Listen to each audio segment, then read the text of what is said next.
നിന്നെ എന്ത് ചെയ്യാ?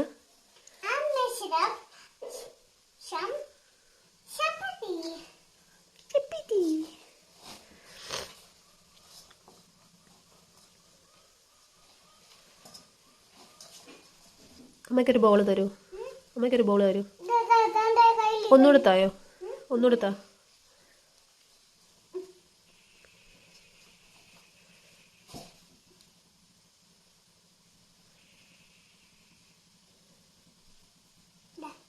Thank you. അവിടെ വെക്കുമോ? അവിടെ വെക്കുമോ? Hello guys, welcome back to my YouTube channel. കുറേ ദിവസമായി യൂട്യൂബ് ചാനലിൽ വീഡിയോസൊക്കെ പോസ്റ്റ് ചെയ്തിട്ട് എന്ത് പറ്റിയ വീഡിയോസൊന്നും ഇപ്പോൾ യൂട്യൂബിൽ കാണുന്നില്ലല്ലോ എന്ന് ചോദിക്കുന്നവരോട് പ്രത്യേകിച്ചൊന്നുമില്ല. എനിക്കെന്തോ ഒരു മൂഡുണ്ടായിരുന്നില്ല വീഡിയോസൊക്കെ ഷൂട്ട് ചെയ്യാൻ. എന്തോ ഒരു പ്രത്യേകതരം മടി എന്നെ ബാധിച്ചിരുന്നു. ആ മടിയൊക്കെ മാറ്റാൻ വേണ്ടിയിട്ടാണ് ഞാൻ വീട്ടിൽ വന്നത്. വീട്ടിൽ വന്നതിൻ്റെ തൊട്ട് പറയാൻ തന്നെ ജലദോഷം പിടിപെട്ടു. അതുമായിട്ടായിരുന്നു പിന്നെയുള്ള ദിവസങ്ങൾ പോയത്. പ്രാവശ്യം വീട്ടിൽ വന്നതിൻ്റെ ഒരു പ്രത്യേക കാര്യം കൂടെ ഉണ്ട്. 2 കാര്യങ്ങളുണ്ടായിരുന്നു. ഫസ്റ്റ്, വോട്ട് എനിക്ക് എൻ്റെ നാട്ടിൽ തന്നെയായിരുന്നു. ഇലക്ഷൻ കാര്യങ്ങളൊക്കെ കഴിഞ്ഞു. പിന്നെ എൻ്റെ കസിൻ്റെ കുഞ്ഞിൻ്റെ നൂലുകെട്ടാണ്. ഞങ്ങൾ രാവിലെ തന്നെ റെഡിയായിട്ട് ചടങ്ങിനായിട്ട് എത്തിയിട്ടുണ്ട്. വീടിൻ്റെ മുമ്പിൽ തന്നെ നല്ലൊരു സ്റ്റേജും ഡെക്കറേഷനും എല്ലാം അറേഞ്ച് ചെയ്തിട്ടുണ്ടായിരുന്നു. പൊതുവേ നന്നുവിനെയും കൊണ്ടൊരു ഫംഗ്ഷന് പോയി കഴിഞ്ഞ് കഴിഞ്ഞാൽ അവൾ എൻ്റെ കയ്യിൽ നിന്ന് ഇറങ്ങത്തില്ല. എപ്പോഴും ഞാൻ അവളെ എടുത്തോണ്ട് നടക്കേണ്ടി വരാറുണ്ട്. പിന്നെ ആരോടും മിണ്ടാറില്ല. പെട്ടെന്ന് വീട്ടിൽ വരണം എന്നുള്ള പോലെയാണ് അവൾ ബിഹേവ് ചെയ്യാറുള്ളത്. അപ്പം ഞാൻ ആ രീതിയിലാണ് അവളെപ്പറ്റി എക്സ്പെക്റ്റ് ചെയ്തിരുന്നത് ഈ ഫംഗ്ഷന് പോകുമ്പോൾ. പക്ഷേ ഞങ്ങളെല്ലാം അത്ഭുതപ്പെടുത്തിക്കൊണ്ട് നന്നു വളരെ ആക്റ്റീവായിട്ട് അവിടെയെല്ലാം ഓടി നടന്ന് കളിക്കുന്നുണ്ടായിരുന്നു. ഇതാണ് എൻ്റെ കസിൻ അഞ്ജു ചേച്ചി. അഞ്ജു ചേച്ചിയുടെ ഹസ്ബൻഡ് വിഷ്ണു ചേട്ടൻ. ഞങ്ങൾക്ക് അങ്ങനെ ഒരു സിമിലാരിറ്റി ഉണ്ട്. എൻ്റെ ഹസ്ബൻഡിൻ്റെ പേരും വിഷ്ണു, അഞ്ജേച്ചിയുടെ ഹസ്ബൻഡിൻ്റെ പേരും വിഷ്ണു.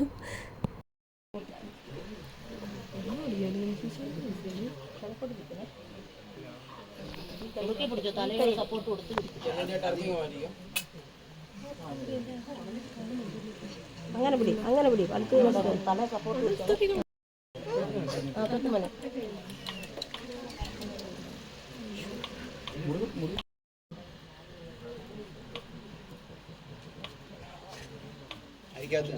അങ്ങോട്ട് അടുപ്പിച്ച് കാലം അങ്ങോട്ട് അടുപ്പിച്ച് വെച്ചേ.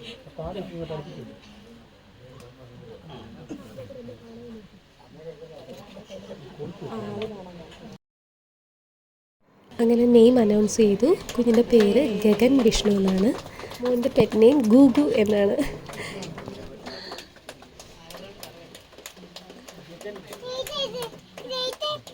എടുക്കാം എടുക്കാം.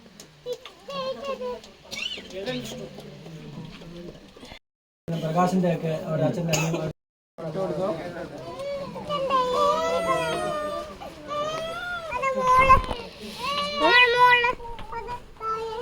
അതോ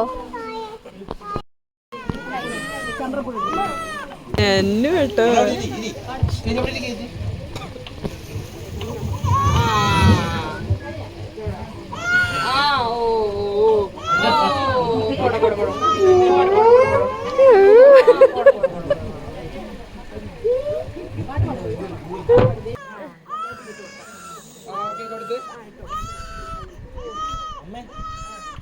ചടങ്ങിന് വന്നവരെല്ലാം ബേബിക്ക് ഗിഫ്റ്റ് കൊടുത്തു. ഇത് അഞ്ജേച്ചിയുടെ അനിയത്തിയാണ് ചിന്നു, എൻ്റെ രണ്ടാമത്തെ കസിൻ.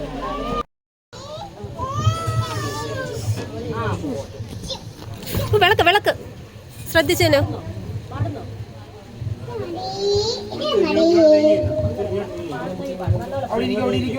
തന്നോ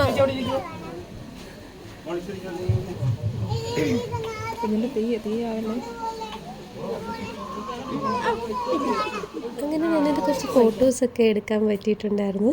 ഞങ്ങളല്ലാതെ വേറൊരാൾ ഫോട്ടോ എടുക്കുന്നതും നന്നു അത്ര ഇഷ്ടമുള്ള കാര്യമില്ലായിരുന്നു. പക്ഷേ അന്ന് എന്തോ നന്നു വളരെ ഹാപ്പി ആയിരുന്നു. ആൾ ഫോട്ടോയ്ക്ക് പോസൊക്കെ ചെയ്തു.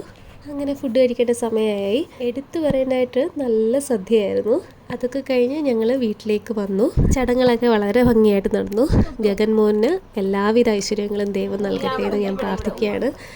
വീട്ടിൽ വന്ന് നിന്ന ദിവസങ്ങളിൽ നന്നുവിന് വന്ന ക്യാരക്ടറിൽ വന്ന ചേഞ്ചസ് കണ്ടപ്പോൾ എനിക്ക് ഒരുപാട് സന്തോഷം തോന്നി. അവൾ കുറേ കൂടി ആൾക്കാരോട് ഇൻട്രാക്ട് ചെയ്യാൻ തുടങ്ങി. അവളുടെ വളർച്ചയിൽ വരുന്ന ഓരോ മാറ്റങ്ങൾ ഞാനിങ്ങനെ മനസ്സിലാക്കിക്കൊണ്ടിരിക്കുകയാണ്. അവളുടെ കംഫർട്ട് സ്പേസ് അവൾ തന്നെ ചൂസ് ചെയ്യുന്നു. അതിലവൾ വളരെ ഹാപ്പി ആയിരിക്കുന്നു. ഇതൊക്കെ കാണാൻ പറ്റുന്നത് തന്നെ സന്തോഷം. സോ ഇതൊക്കെയാണ് എൻ്റെ നാട്ടിലെ വിശേഷം. ഇനി കുറച്ച് ദിവസം ഇവിടെ കഴിയുമ്പോൾ ട്രിവാൻഡ്രത്തേക്ക് തിരിച്ചു പോകും. സോ ഈ വീഡിയോ ഇഷ്ടമായാൽ please do like, share and subscribe my YouTube channel. Thank you.